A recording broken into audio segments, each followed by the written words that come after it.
ನಾವು B.Ed PSTR ಆಕಾಂಕ್ಷ.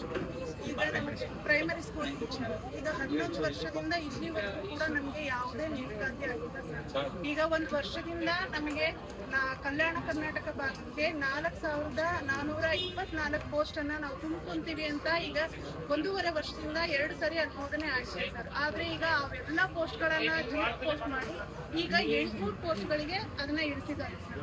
ಈಗ ನಾವು ಕಲ್ಯಾಣ ಕರ್ನಾಟಕ ಭಾಗದಲ್ಲಿ ಹೆಚ್ಚು ಕಮ್ಮಿ 30,000ಕ್ಕೂ ಹೆಚ್ಚು BEd ಪಾಸ್ ಆದಂತಹ ಅಭ್ಯರ್ಥಿಗಳಿದ್ದೇವೆ.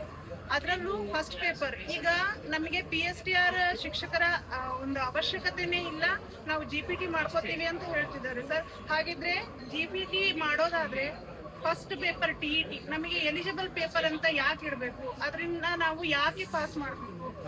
ಆಮೇಲೆ ನೆಕ್ಸ್ಟ್ ನಮ್ಗೆ ಈಗ ಕಾಲ್ಫಾರ್ಮ್ ಆಗೋಂತ 4,424 ಪೋಸ್ಟ್ ಇದಾವಲ್ಲ ಸರ್, ಅದು ಒಂದನ್ನ ನಮಗೆ ಮಾಡಿ ನಾವು ಎಲ್ಲರೂ ಕೂಡ ಬೇಡಿಕೆ ಇಡ್ತಾ ಇದ್ದೀವಿ ಸರ್. ಒಬ್ರು ಮಾತಾಡ್ತಾರೆ.